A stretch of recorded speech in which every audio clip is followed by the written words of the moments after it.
Hey everybody, and welcome to the Ruby Rogues podcast. I'm your host, Charles Max Wood, and this week we have 6 panelists. We have from Ruby Inside, Ruby Weekly, The Ruby Show, The JavaScript Show, JavaScript Weekly, and on Twitter as Peter C. Peter Cooper. Welcome. We have from Oklahoma, one of the organizers of the Red Dirt Ruby Conference, the author of the Faster CSV library. He can be found on Twitter as @JEG2, James Edward Gray. Hello, everybody. From here in Utah, we have David Brady. He is the author of the Tourbus library. He is a co-host on the ADD casts, which are awesome. And he's currently a freelance developer. Welcome to the show, Dave. Thank you. We also have from Pivotal Labs, Josh Susser. He blogs at blog.hasmanythrough.com. He is the number 51 committer to Ruby on Rails. And according to LinkedIn, he has 6 patents to his name. 7, actually. 7, okay. Welcome to the show, Josh. Thank you. Thank you. And then we have the author of Exceptional Ruby, a blogger at avdi.org/devblog, and on Twitter as Avdi. We have Avdi Grimm. Great to be here. And I'm Charles Max Wood. I am the host of the Rails Coach podcast, the Teach Me to Code podcast, and screencasts. And I have another podcast that I just talk about stuff going on at intentionalexcellencepodcast.com. And I will be also running an 8-week course, video and online course at teachmetocodeacademy.com on Ruby on Rails. So let's go ahead and get started here. The question was, what makes beautiful code? And I think that's an interesting question, not just for Rubyists, but just in general for coders. So I put some feelers out on Twitter to see what people thought, but before we get into that, let's see what our panelists think. And I'll just let anyone chime in that wants to, but what makes beautiful code? It has to be written in Ruby. Okay. It does not have to be written in Ruby. Oh, yes, it does. We can with him. No, it doesn't. Eject him from the call. Beautiful code to me is code that you look at it and it's very intuitive. It satisfies 2 things. The first time you see it, it's intuitive and it leads you very clearly into what it's doing and it explains itself.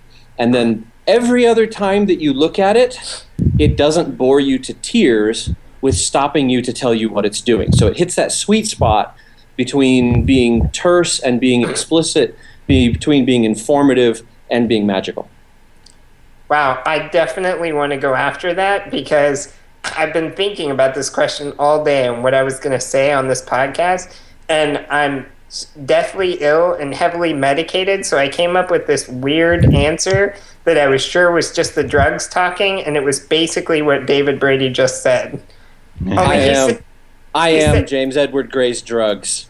But no, I really liked his idea of, I was trying to think of what makes something cool, and for me, it was like when I look at it and it gives me that aha moment when I'm reading it that shifts my thinking in some way or something like that. So that was actually what I was going to say too.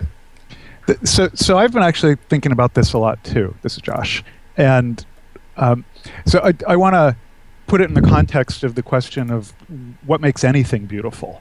And I think that at some level, beauty is a survival adaptation, that we evolved to consider other people beautiful if they have that set of genetic characteristics that would make for healthy offspring and passing on your own genes.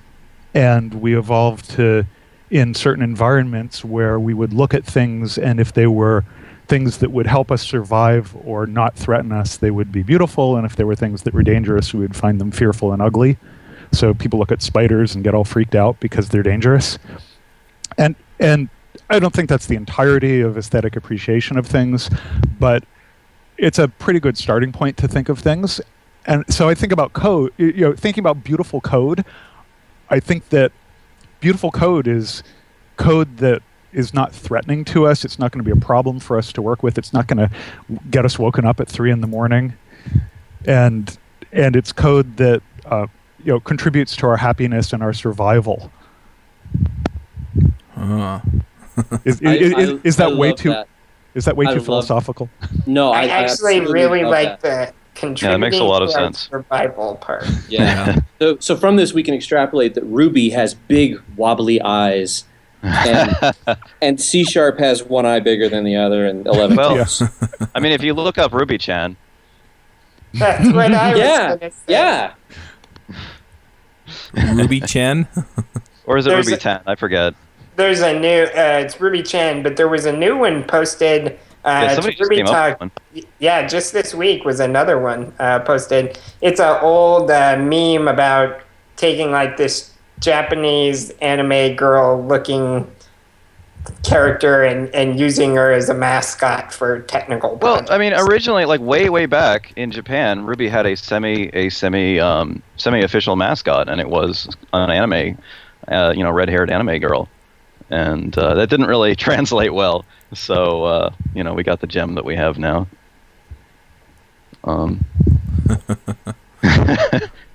That's awesome. Yeah. Talk about beautiful Ruby. Well, interesting. We're talking about it almost seems kind of the metadata on the programming. Where we're saying it kind of invokes this response where. It kind of hits both the elegant and the functional, and the descriptive. But I'm wondering if there's something maybe a little more concrete that people can do to make their code reach that stage. And what practices are there that you can implement to make code beautiful? I'll jump on that one just because I'm feeling really chatty today. With a non-answer, which I'm going to basically say. We need to do this, and then we'll open it up to how do we do it. And the reason we need to do this, and I've coded this way my whole life based on something a climbing instructor taught me in high school. He was teaching us how to tie knots. You tie a figure 8 knot for one type of thing. You tie a square knot for something else. You tie a granny knot for no reason ever. Don't do it. That sort of thing. And he's tying this a sheep shank, which is a fairly convoluted knot. If you're not a Boy Scout, it's a fairly convoluted knot. And he ties this gorgeous sheep shank, and we're all tying this, and they're just these mangled lumps of rope. And he stood up and he says, "Okay, you're hanging from a cliff 200 feet in the air. You need to tie beautiful knots. And the reason why is because at 200 feet from the air, hanging from this piece of rope, you can look at a beautiful knot and immediately know if it's tied correctly. If it's a sloppy knot, you can't. You have to investigate it. You have to tease it apart and play with it. And now, should we spend all of our time making beautiful code in every situation? Not necessarily. The piece of your harness strap that hangs down that doesn't really serve a function, that should be tucked up and out of the way. It does not need to be macrameed into a series of beautiful knots all the way down your pant leg. But that's my motivation for why do I write beautiful code. And the reason why is because beautiful code can be inspected very easily. It can be dealt with very easily. So that's just me adding to the... I don't know that I know how to write beautiful code or how I would change ugly code into beautiful code. But that's my motivation for why, and I just want to put that out there. Okay, I want to push... That really speaks to me. Go ahead. No, I agree. It does, but I want to kind of play devil's advocate a little bit here, because we have other things like tests and things like that also tell us whether or not the code is written correctly, or at least functions correctly. Is there a difference between written correctly and meets the functional requirements? Maybe it's more functions as intended than correctly, right? I don't even think there's a difference necessarily between tested code and beautiful code. I don't know. I mean, you can have ugly code, but I mean, if ugly code that has tests on it is more beautiful to me, and more beautiful, I may be splitting hairs there. So, like that metaphor really, really speaks to me. And I thank you for that. That was Josh, right? No, it was David. No. It's David. David. Okay, yeah. Because I mean, sorry about that. so I'm into knots as well. I really I learned my 20 knots in Scouts, and it's very, very true. I mean, knots. The thing that really speaks to me about that is, when I was thinking about my definition of beautiful code today, for me, it really has to do with the shape of the code. I think for me, yes, beautiful code has a shape to it, and it has a shape that matches the shape of the problem in your head. And that can even be like, that shape can be seen at various levels. That can even be the shape of the code on the page. Like Dave Thomas has talked about zooming a code base out when he's first coming into a code base, zooming it out until he can't actually read it, but he can sort of see the cadence of it.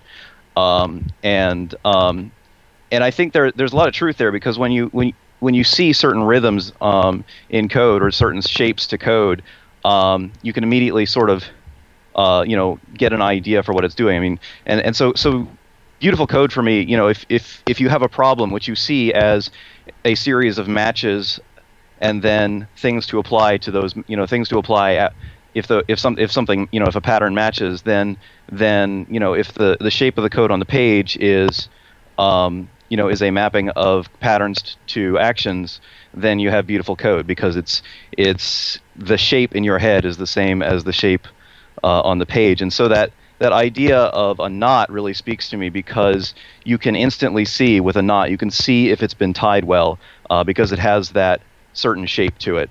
And the other reason it really speaks to me is that the thing about knots is, very often when you really need them, you don't have time to think about how to tie a beautiful knot.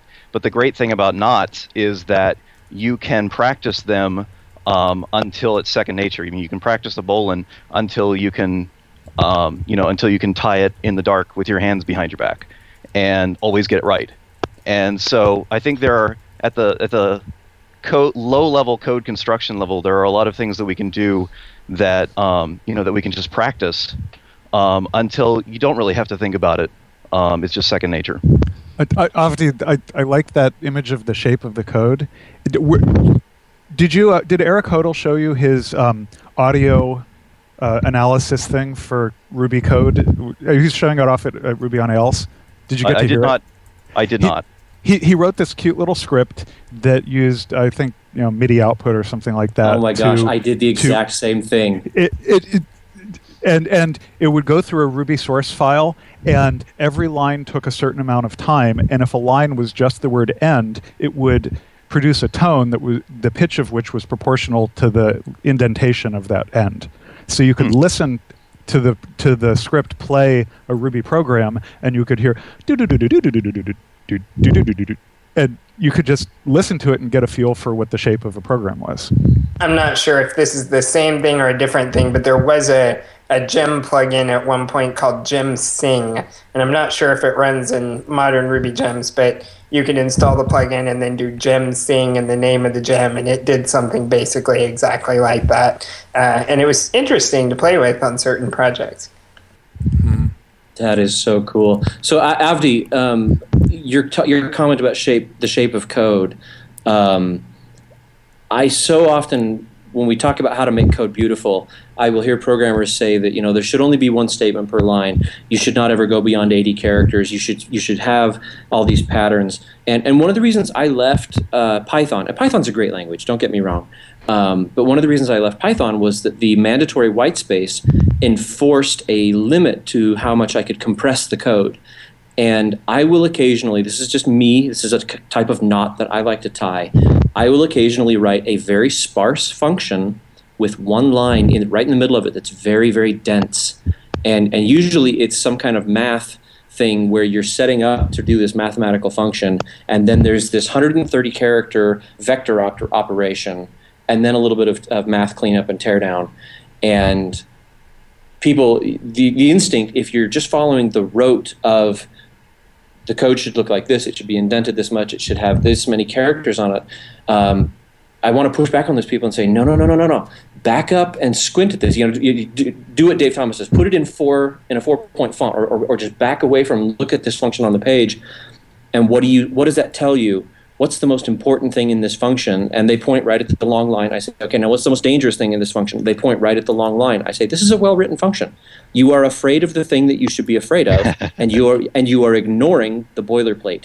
And I would claim that that would be a beautiful function. Now, can it be abstracted? Maybe. And I'm being general, and you may be able to find other refactors in specific cases. So this is the interesting thing about shapes, is that for me, beauty is the shape in your mind matches the shape on the page. But the problem is, different people model problems differently in their minds. So that shape in their mind is different, for you than it might be for me. And that's something that I have to remember when I'm being very sort of judgmental about coding styles. For me, I've found I'm sort of pretty hardcore about the 80 character limit. And because I find that I just can't think about very many things on one line at one time. It basically stifles my ability to think about the problem. That is fascinating. So if I don't, because the reason I write the really dense line is because I have trouble keeping too many lines of code in my head. And so when I have a function that rises to a crescendo, I put everything in that crescendo, and that is fascinating. Now, some of that math stuff, I will say, limitation. Some of that math stuff, I will say. Hello? I lost your audio, Abdi. This can be modeled a little bit. Hello? Yeah, Abdi, you're cutting in and out. We heard some of that math stuff. Try again, Abdi. How about now? Yes. Okay. So some of that math stuff, it can be, I think, modeled a little bit better in some of the functional languages. I've always really liked the pattern of you give the high level algorithm on the very first line. You see this in Haskell. You have the high level algorithm on the very first line, and then it says where this not variable, but where this symbol refers to this, and this symbol refers to this, and this symbol refers to this. So you have that top level on the first line, rather than setting up a bunch of variables and then doing the and then having the algorithm. You have the algorithm first, and then a bunch of where clauses saying, oh, and this is what all that stuff referred to. Yeah, actually, the best case where I have rigorously defended that shape with the really dense line was exactly that. It was math stuff. It was a physics engine. And we'd taken a remote control car game, and we'd made remote controlled motorcycles. And there's a problem with motorcycles in a physics engine, and it's that they tend to fall over because they don't have a 4-point base. They have a 2-point base. And I ended up writing this function that had to handle the physics for the motorcycle. And I sat down, and honest to God, I spent 3 days on the whiteboard, working out the various momentum components, the rotation, the torque on the bike in all 3 axes, the world, everything. And when I was done, this big, long proof across 3 whiteboards came down to a simple subtraction, a vector subtraction. Subtract, and it was a weird thing, subtract the world's y-axis from the bike's torque in the x-axis. Just cross-product those, and the bike will write itself. And and it was this really weird, bizarre. It was arcane. It was total magic. And so what that function was is it had all the math set up, and then it had this really long chunk of vector math, and there was a comment right above it that said, this writes the motorcycle, R-I-G-H-T-S, it makes it be upright. This writes the motorcycle. And then the rest of the function went on. And so, yeah, other programmers came along and they go, oh, that line's too long. Oh, there's a comment. And okay, we all know that comments are code smells, but there was a comment right above it that said, this writes the motorcycle. And now as long as you're not concerned about writing that motorcycle, you don't have to touch that line, and you can just move on. So I think that speaks to a characteristic of beautiful code, which is that it reveals the intention to someone. And at Pivotal, we write all of our code to be delivered to clients, and usually they take over the maintenance of the code after they're done with their engagement with us.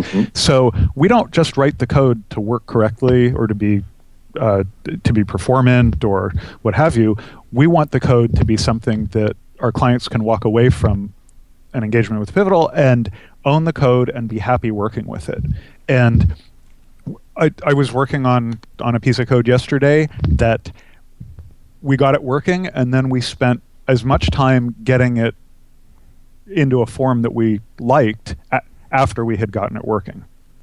So we are working, and then we spent just as much time putting it in a form that we felt would reveal its intention enough that someone 6 months or a year later would look at that code and they would not have an issue dealing with that code. And that wasn't a wasted day of you macrameing your lanyards. That was you saying, this is a really weird lump of rope. Some other climber's got to look at this. Let's turn this into a knot that they can recognize.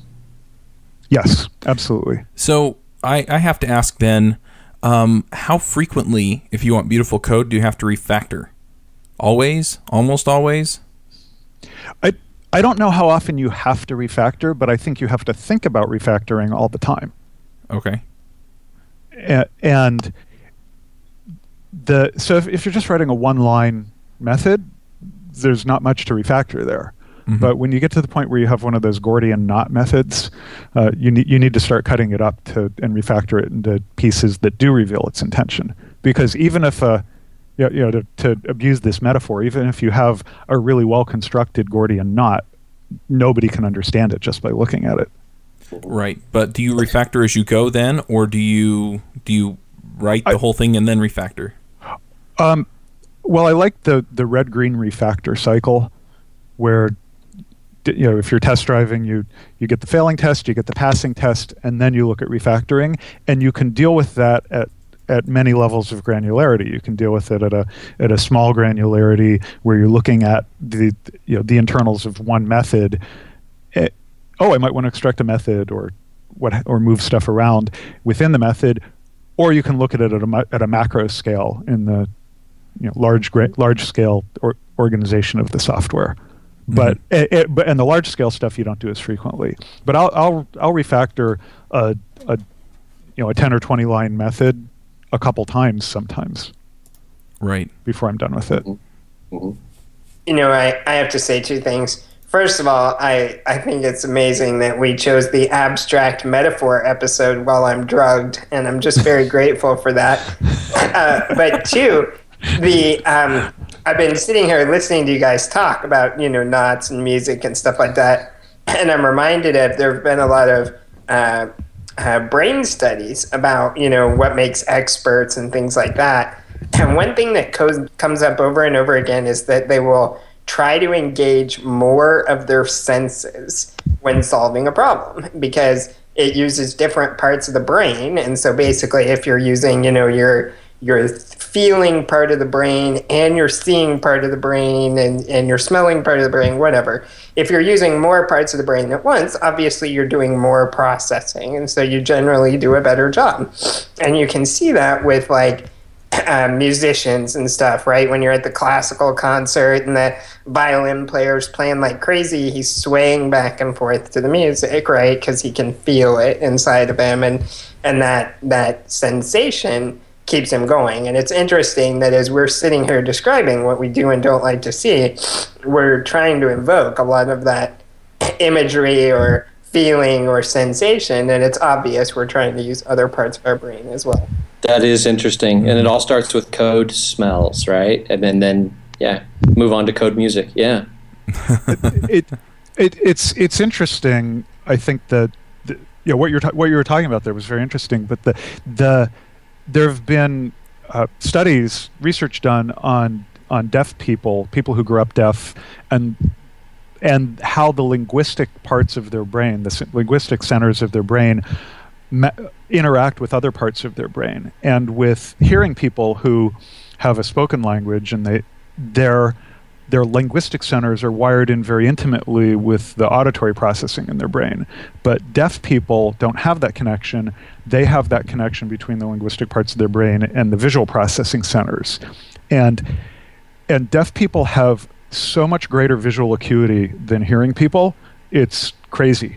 They will play party games, kind of like charades, where they draw shapes in the air and other people try and duplicate these abstract shapes. Hearing people can't play this game with them at all because the deaf people are so far beyond us in it. And they've done quantitative studies on this that show that deaf people have much better visual processing. I wonder if that would have an effect on how deaf programmers would tie in with other parts of their brain, and would they use the same sort of metaphors that we use in programming? That's awesome. From now on, the eardrums of all programmers will be punctured. I don't think you have to do that. Oh, sorry.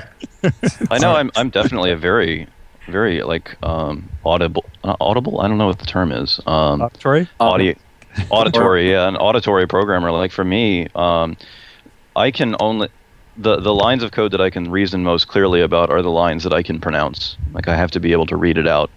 It's one of the reasons that I personally really, really like RSpec. Really liked that development when it came out. Was for me, I have a much better time speaking RSpec lines than speaking test unit lines, and that enables me to reason about them. So that's an interesting thing, not just in the sense that you can speak it and you can process it that way, but overall, I think it's also interesting. Steve Klabnik on Twitter, I asked people on Twitter what they thought made beautiful code, and he actually said clear narrative structure, which kind of goes beyond just the line to the overall story that's being told, so to speak. And and so it's you kind of you process each line, but then as you process each line, how it unravels into the overall story, or I guess it comes back to how it appears in your head and how that matches what's on the page. There's a game that I like to play that is absolutely insane, and I love doing it because it breaks people's brains, and it breaks them in an informative way. Once they get past the part where they want to hiss and drive a wooden stake through its heart, and that is that with the exception of CoffeeScript and Python, most of us program in a whitespace independent language. You could, through liberal use of semicolons, compress your Ruby code into a single line of code. So Ruby, of course, is whitespace independent, right? Well, sometimes. We as programmers are very, very whitespace dependent, and if you want to prove to yourself just how dependent you are in the X and Y axis of how you lay these tokens out on the page, try spending a day coding in a proportionally spaced font and write narratives. Make your code read like, if you want to get really crazy, make your font italic and use like a cursive, font, so that it looks like you're writing it by hand, and not on graph paper, but actual on, like stationery. What you will find is that you will start moving away from structures and start moving towards messages, which is a really fascinating thing that happens to your head. But it changes very strongly how you feel about how you represent beauty in the code and how you represent structure of code. David, are you aware that the original Smalltalk development environment used a proportional font for code? I am not aware of that, but I have repeatedly. I've said this recently, but I recently started looking at Smalltalk, and the reason why is because I have a set of insanities that I have developed carefully and cultivated over 20 years, and I spoke to a Smalltalker about a month ago, 2-3 weeks ago, and he had the same set of insanities. And so I went and found another Smalltalker, and he had the same set, and I'm like, I've come home. It's like Gonzo when the UFO comes down and there's all these purple Muppets with the big funky noses. It's like, I need to learn Smalltalk. I recommend it for anyone. That's awesome. So can I change tactics a little bit? I got about 4 tweets on this, and I want to read each one and then see what you guys think about what other people think beautiful code is. Hit us with it. All right, so the first one that I got was from Timothy Rand, and he said, beautiful code is concise but clear and algorithmically clever. Value what positive, does that mean? For value positive definitions of the word clever, yes. Right? Do you remember when Rockstar used to be a positive word? Right. And now it's a 4-letter word. You don't want that stigma of being a rock star. It's a compound word, 2 4-letter words. Yeah, exactly. And there's, I would change the word clever to elegant, or to perhaps interesting. But when we start talking about clever, where you've outsmarted me with magic, then it becomes bad clever. But I suspect that Timothy means the kind of clever where you look at something and go, oh, that's clever, that's cool. Right. So yeah, I do like it when like I see a piece of code and in working it out in my head, it leads me to a realization or something like that. But if I see a piece of code and it's, insanely complicated and I work it out and I'm like, we didn't really gain anything from that as opposed to the usual 3-line idiom that everybody knows, then I would much rather see the 3-line idiom that everybody knows. Okay. Mm-hmm. And I would argue that in that case, James, that 3-line idiom is more beautiful. I agree. Absolutely. All right. So we have another one here. It says the actual form of the code on the screen, not the content, can strike a deep aesthetic chord. And I think we've talked a lot about that already. Amen to that. Yeah, it seems like we agreed. So related to that, why does everyone hate parentheses? I don't. Well, parentheses ran over my mother in a DUI accident, and it's been bitter ever since. That's what it seems like sometimes. It's I've looked at chunks of code written in Lisp-like languages or Lisp itself, and that's some of the most impenetrable code I've ever seen, and I've written microcode. So I'm curious if there are languages that are hard or impossible to write beautiful code in. Mm-hmm. I think there are. I think there's languages where it's harder, I mean, like, what's that language where it's actually a 2D grid and you actually follow the grid around? Is it Bafunge? Oh, like Bafunge, yeah. Bafunge, yeah. So you actually follow the code around. So, I mean, while it's possible that certain algorithms could be expressed well that way, I'm pretty sure there are some that would be just, a freaking nightmare to read. I would argue that a language is impossible to be beautiful in if you cannot rise above its elementary components. So you can write beautiful assembly language if you are willing to learn the 30 or 40 key operators that you see all the time and then use the call operators. In other words, start abstracting up into functions. But if you stay at a low level, chunky, you might as well be writing brain screw, since we're not an explicit podcast. But the brain language only has 5 tokens or 8 tokens. And as a result, the program looks like line noise, and it's ugly. It's nasty. It just looks like line trash. And if you cannot abstract, and that I think is the deal for me. I hated Lisp's parentheses, and I think the reason people hate parentheses, especially in Lisp, is that parentheses are the only accidental complexity in Lisp, and it's the same accident. It's like you look at Lisp and all you see are these frickin' parentheses. Where in Ruby, people don't see the complexity, the accidental complexity, because over here it's a do end. Over here it's a pair of curly braces. Over here it's an each yielding into an array, because we can't actually map it the thing. We actually have to yield it as a generator. And so the accidental complexity varies enough that it kind of blurs and drops into the background. But pick up Java and you will see you should hate public static void final just as much as you hate parentheses.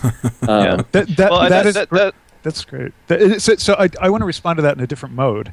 That if you look at things, at well-designed buildings, at attractive, beautiful buildings, there are certain things that you do in the architecture of buildings to make things visually appealing. And one of them is repetition of common elements. Mm-hmm. So you'll have a colonnade with columns spaced regularly. But if you look at a wall that's composed only of cinder blocks and has no other architectural detail, it looks ugly.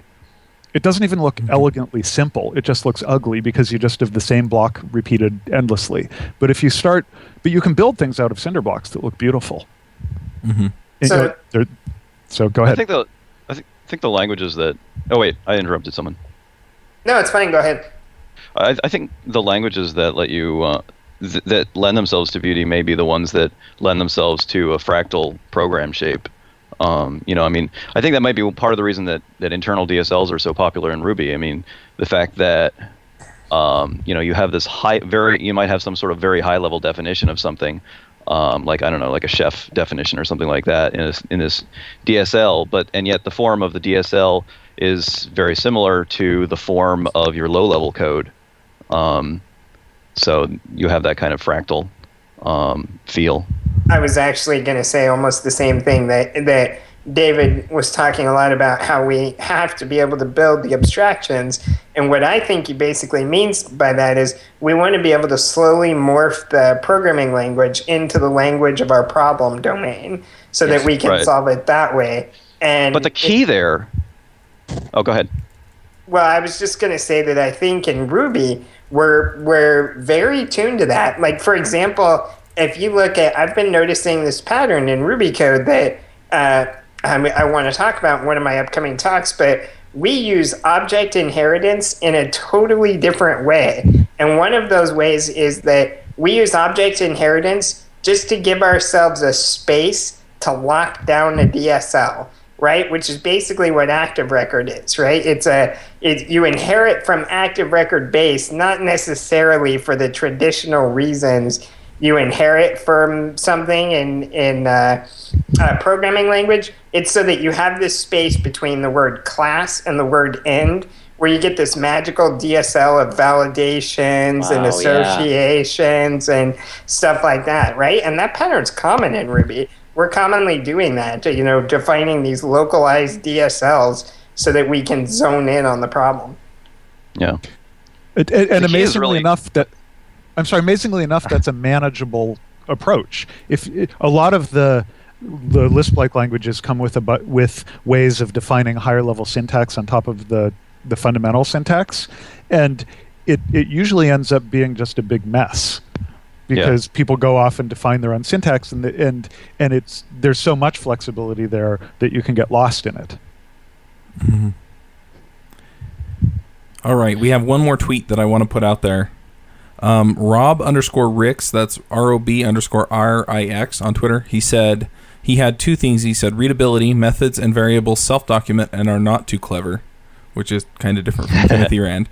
And brevity, factored at a fine grain so each phrase is short and sweet. Yes. Mm-hmm. Yeah, I prefer Generally brevity. agree. Unlike that tweet. I prefer brevity over the long stuff, I think. Yeah, I'm going to speak to that long line of math with that comment above it that said this writes the motorcycle.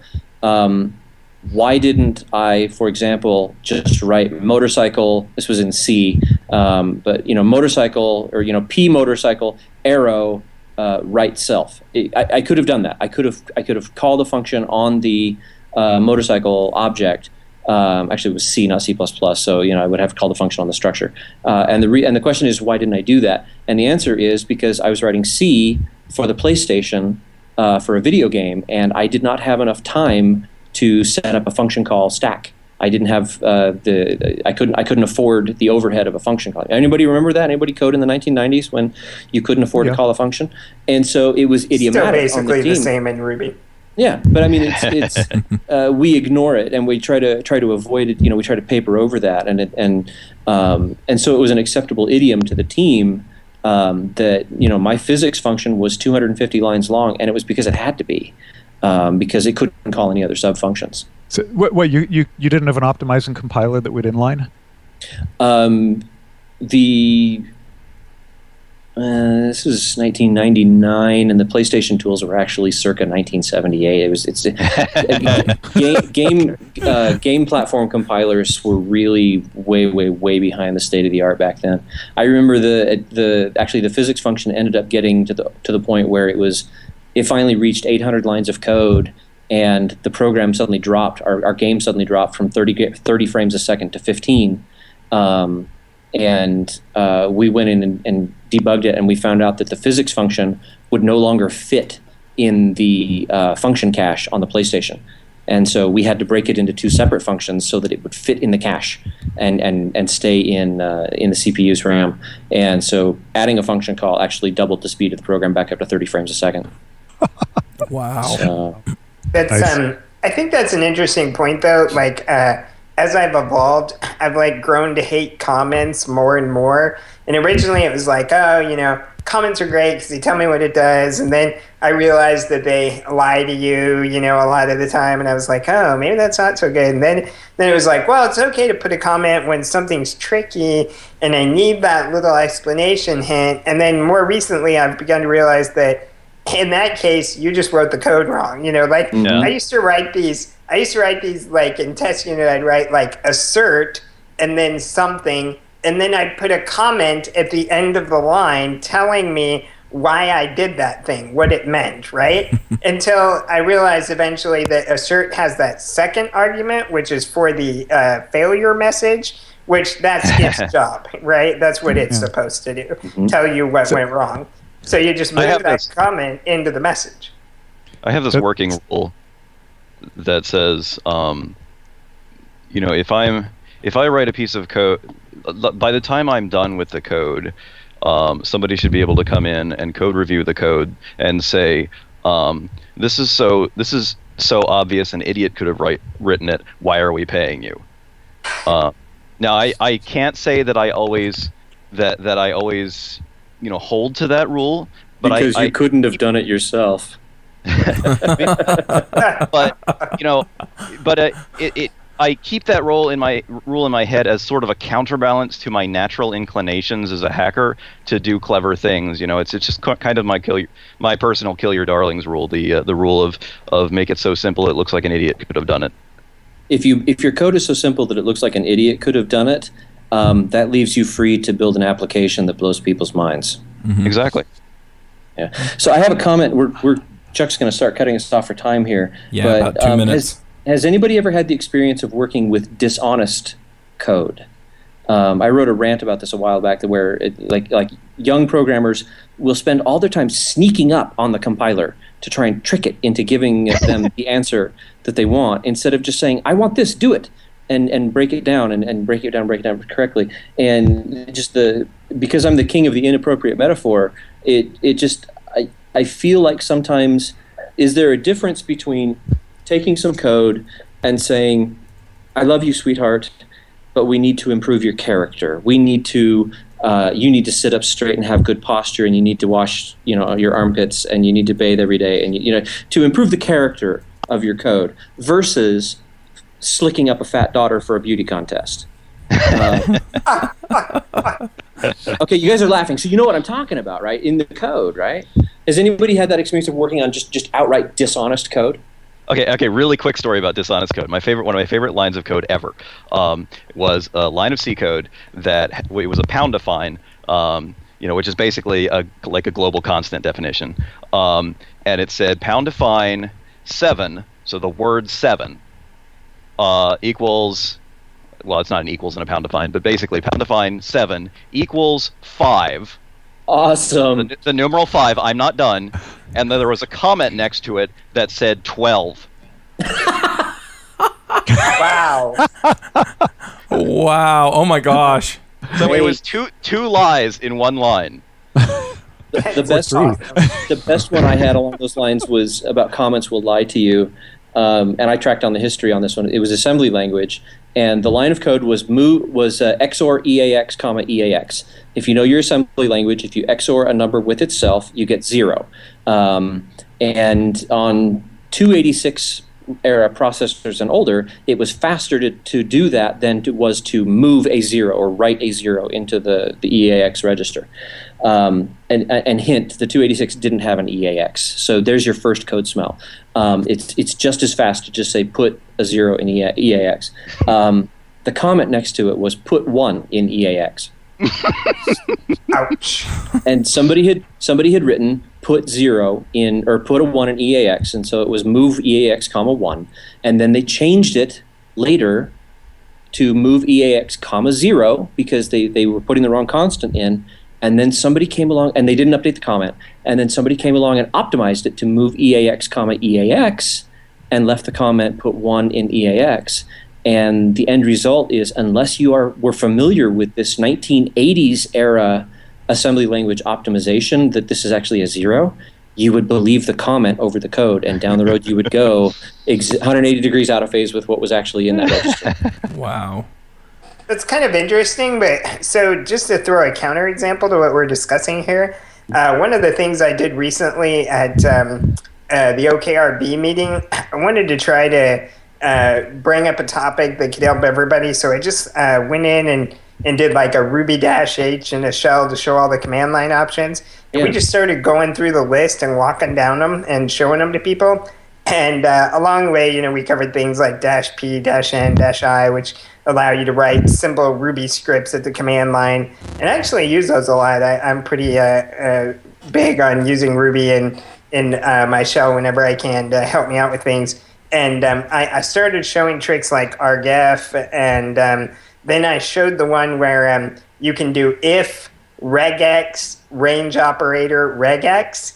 And if you guys don't know that one, you need to go back and look at Perl or at least how Ruby inherits that one. And I would It's the flip-flop, isn't it? Yes, it's the flip-flop. And I would probably describe that one as pure evil, but I do use it. I have used it, and, it is probably dishonest and things like that. But, maybe there's certain areas where it's okay. Like if I'm slinging together some shell command and the flip-flop operator helps me, then, great, more power to me, I would say that is, in that particular case, that's something that pretty well expresses what you want to do. I mean, you're selecting a range between this match and this match.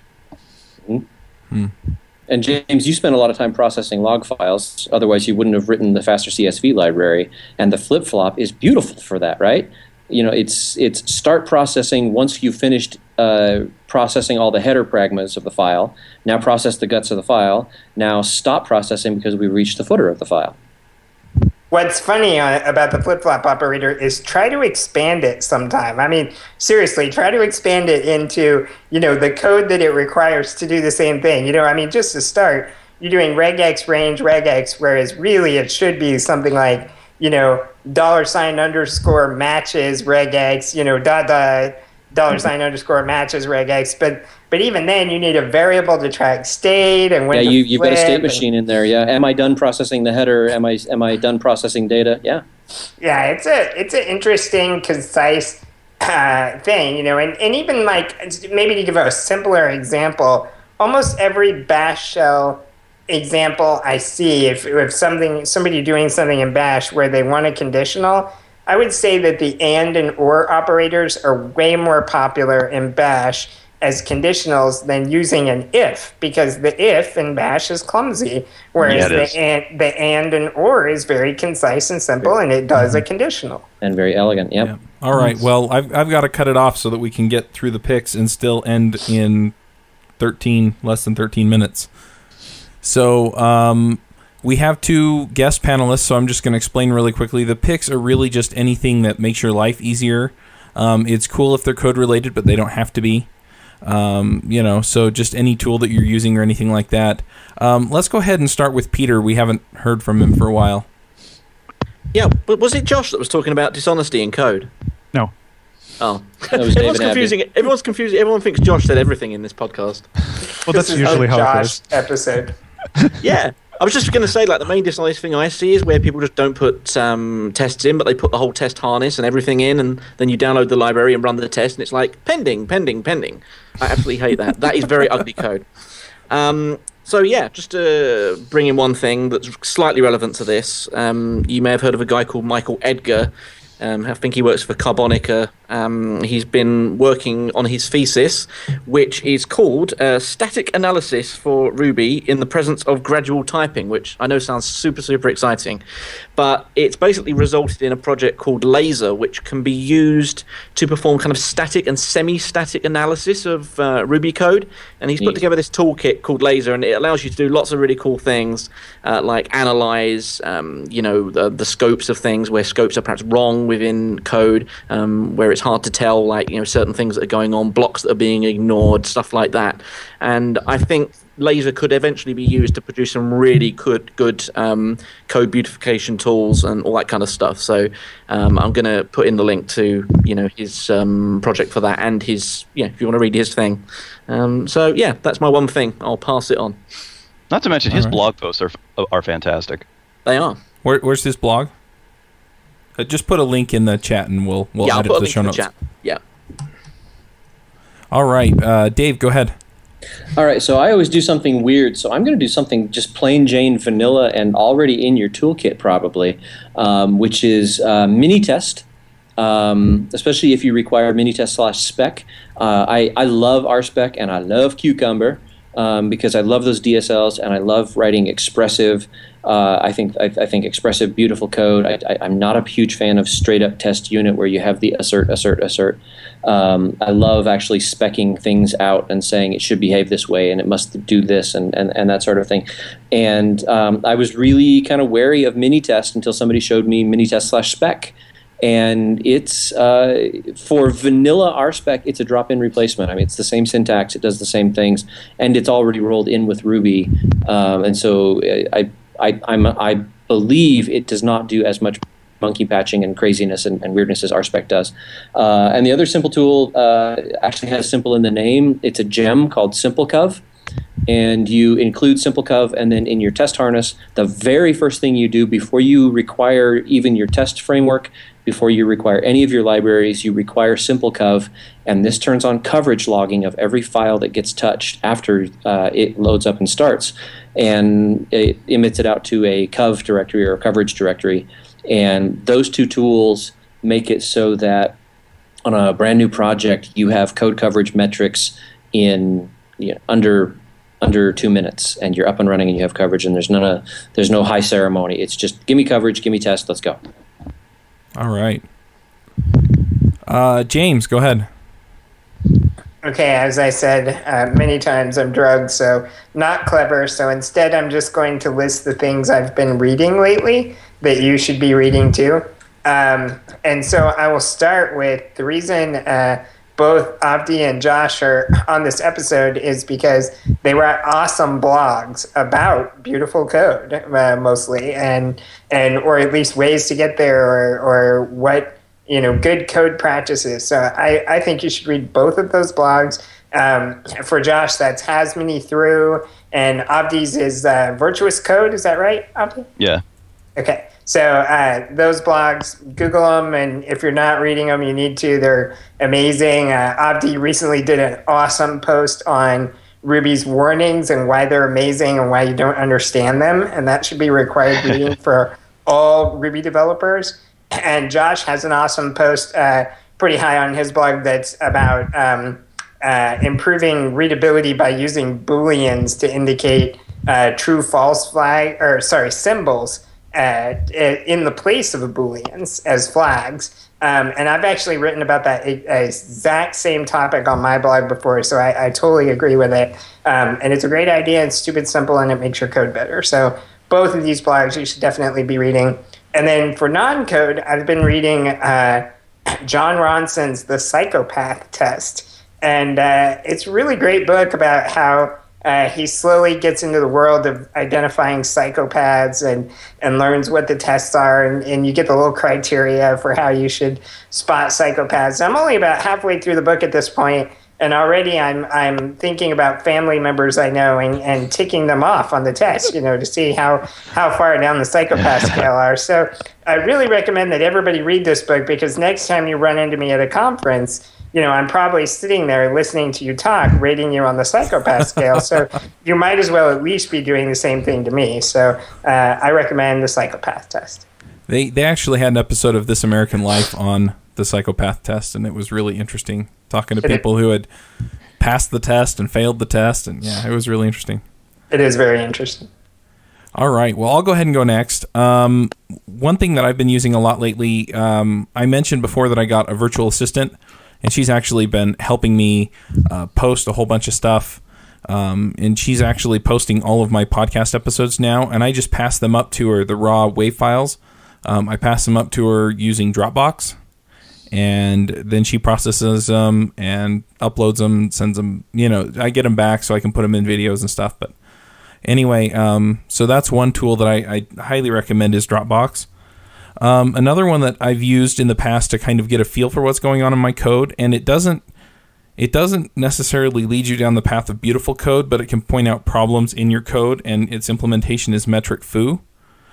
which has a whole bunch of other tools like Reek and Rudy, which some of them bring up like cyclomatic complexity, and there's another tool. Reek is code smells, and so even if it's not giving you beautiful code, it can at least give you better code.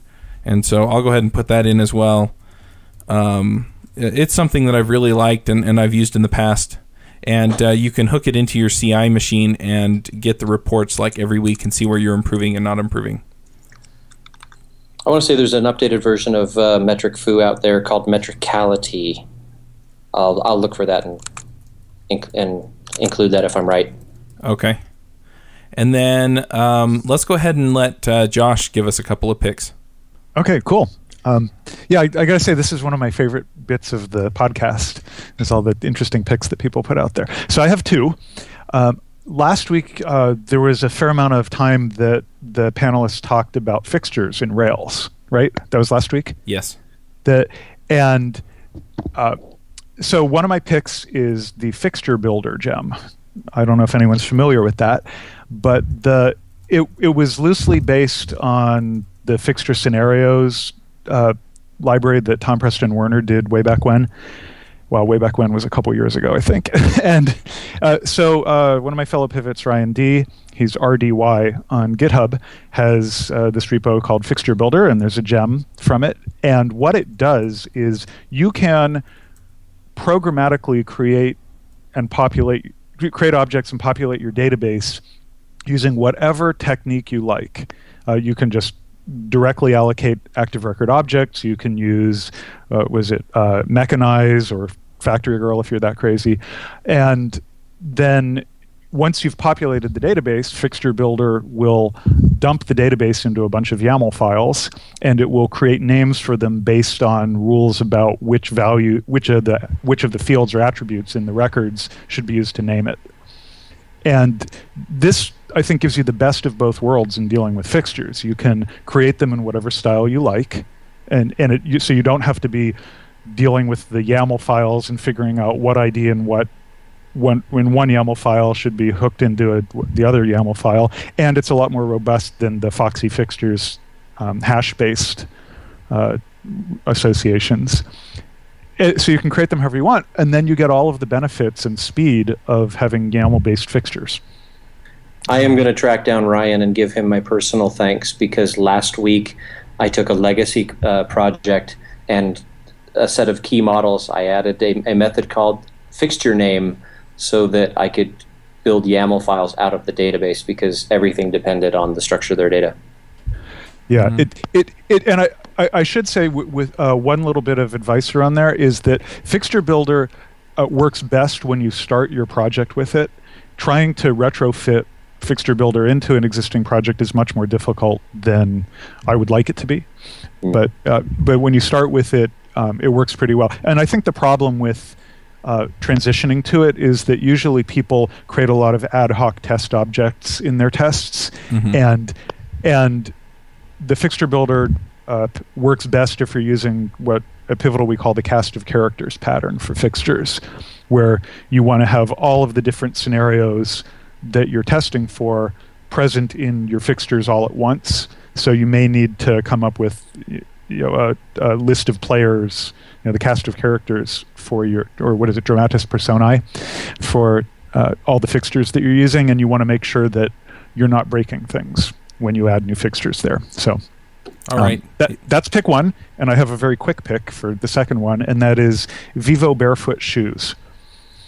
So I think a lot of people have seen the Vibram 5 Fingers shoes that look like you're wearing toe socks.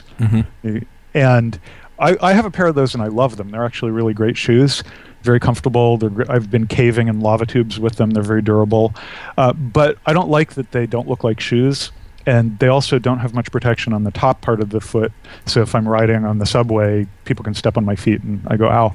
But Vivo Barefoot is a part of a brand called Terraplana, and they have shoes that have the same sort of barefoot action as the 5 Fingers, but they look like regular shoes. And I've been wearing them for coming on 2 years now, and my feet have actually relaxed and changed shape and spread out, and I have much stronger feet. I can walk around all day in these shoes, and my feet still feel great at the end of the day. If I come home from work, I walk in the house, I don't bother to take my shoes off because they feel great. And they're very comfortable shoes. They look nice. The one thing I'll say is that they it's not a perfect shoe, and they do have occasional quality problems, but their customer service is pretty decent, and they have a good exchange program. They are the only place you can buy them in the United States at a store is in New York City. Otherwise, you have to order them online. But I love them. They're great. So in a podcast about beautiful code, Josh's pick is deceptive footwear. I love it. Yes. So I would also like if there's a link to a post somewhere about the cast of characters pattern. I think that's interesting, but I don't think we have time to go into it right now. I don't think it's ever been written up, but it's probably worth doing. All right. Avdi, what picks do you have for us? All right. Well, I've got a tool and a paper.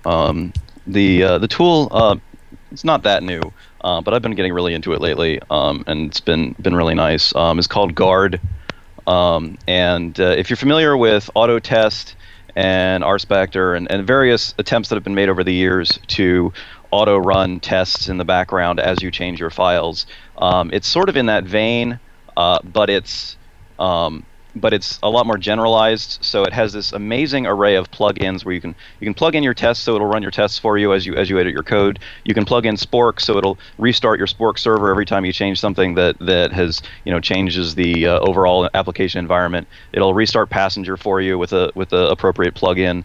And I've even learned about like some new tools that I didn't even know about just because they had Guard plugins. So like the live reload tool. So I've been getting into the habit of just throwing a Guard file into all the projects that I work on, so that it'll just start things up, start all the services up that I want to be running while I'm working on that project. As a matter of fact, recently I wrote a little inline plugin that would start up a Redis server for a project that I was using that required Redis. So Guard is the tool, the paper I want to recommend is called Object-Oriented Programming: An Objective Sense of Style. It's from 1988. It's from the OOPSLA 88 proceedings, and I read this because I had gotten into some conversations as a result of a blog post that I wrote about the law of Demeter, which is kind of a rule or a guideline for object-oriented programming, and I wanted to kind of make sure that I understood it as well as I thought I did. So I went back and I read, this is the original paper where the law of Demeter was introduced, and it's a fascinating read. I think everything in it is completely applicable to the stuff that we're doing today, and there's just some good insight there into. I think it's really appropriate. It's apropos of the conversation that we had today, because basically the origin of the paper and the origin of the law was a group of people with a large object-oriented programming program saying, we know that certain values seem to be good in object-oriented programming. Is there a simple heuristic that we can apply to our code that, when we evaluate it for that heuristic, if that heuristic matches, then the code will have all these other good qualities like loose coupling and information hiding and stuff like that. And the heuristic that they came up with is what came to be known as the law of Demeter, or Demeter. I'm not sure how it's pronounced. I recently had the principle of tell, don't ask drilled into my head hard because of small talk, and I was trying to explain it to someone. It means this, it means this, it means this, and basically what it means is you can't ever call an accessor. You have to actually just send a message. And somebody said, "Oh, it's the law of Demeter," and I said, "No, it is exactly the law of Demeter. You cannot say my framework dot get window dot draw function, because that middle function is an accessor. You are pulling something back to send a message to that." And the great thing about papers from before the 90s is they were working with Smalltalk and CLOS, the Common Lisp object system, and so it was in that period before everyone's brain had been broken by Java. they hadn't been corrupted by formalist philosophy, but that's a rant for my other podcast. I think it was C++ that broke people's brains first, but yeah. Yeah. And as a almost classics major, in Greek it's pronounced Demeter, but I think it may have been the Demeter system that the law of what I pronounce Demeter comes from. So I don't. Yes, it actually was the know how it's Demeter pronounced. system. Yeah. And I don't know how they pronounced it. Yeah. All right. Well, this is quickly devolving, so I'm gonna hijack the conversation. Actually, Chuck, before you do, for people listening to the podcast but not actually checking the show notes, the gem that I suggested before is called Metrical, not Metricality. It's just Metrical. Gem install Metrical. All right. Sounds like a magical metrical gem. All right. Well, I want to thank you all for coming and joining in the Ruby Rogues podcast. We have, once again, in no particular order, David Brady. Totally awesome. Oh, wait, that's Peter. Avdi Grimm. Thank you very much. James Edward Gray. Totally awesome. Josh Susser. Hey, it's been great. Peter Cooper. Y'all stole my catchphrase. And I'm Charles Max Wood. We will catch you next week. In the meantime, you can get the show notes at rubyrogues.com. That's RUBYROGUES. I have people trying to spell it Ruby Roads. It's not. I would also appreciate anyone leaving comments on the blog and leaving a review in iTunes. And Ruby Rhodes was Ozzy's guitarist. You're so dumb. Wait, did you forget Abdi in the sign-off? No, he got me. Okay. Abdi who?